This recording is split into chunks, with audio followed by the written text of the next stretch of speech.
top government officials and G20 sources have told CNN News 18 that the following: India as a presidency has raised the taxation issue on the international services and digital structure operating in other countries. Now, India thinks that services like Facebook, Twitter, that's now known as X, Amazon, should also pay local taxes on the services provided by them, whereas it's operating. Now, Facebook, X, etc. should pay taxes on their earnings making in India. Now, some countries in G20 had reservation about all of this, but India has managed to convince them all to bring this item and this whole idea on agenda list. Now, this would add to the operating countries' revenue earnings, and India hopes this would this issue and agenda would also be approved at the G20 meeting today.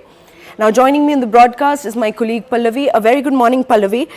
What more details are we gathering on this input, and why does the Indian government believe that Facebook and Amazon should also be paying taxes in India? It's been a very long-standing demand. I can only give an example of India, which means that, Facebook, X, other social media platform, Amazon, all of them are making huge revenue earnings from India because we are, of course, a growing economy. But the advantage of this goes to the countries where it is actually owned by.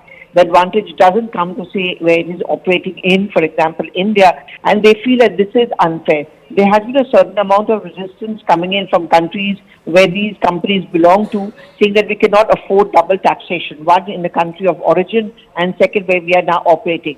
Now, what India as a presidency wants to leave behind the legacy is bring this back on the G20 economic agenda, making the point that countries like India, where Facebook and X and these social media platforms, or say Amazon, are actually making a huge amount of money. And therefore, it's only fair that a country in which they are working in and operating in should also be earning from there in terms of taxation. This is called as double taxation as far as these operating companies are concerned, and therefore one can understand why there has been a resistance to it. Amazon, for example, had gone to court in Ireland. They had won the case. Therefore, these are the issues which are expected to come up on the G20 agenda as well.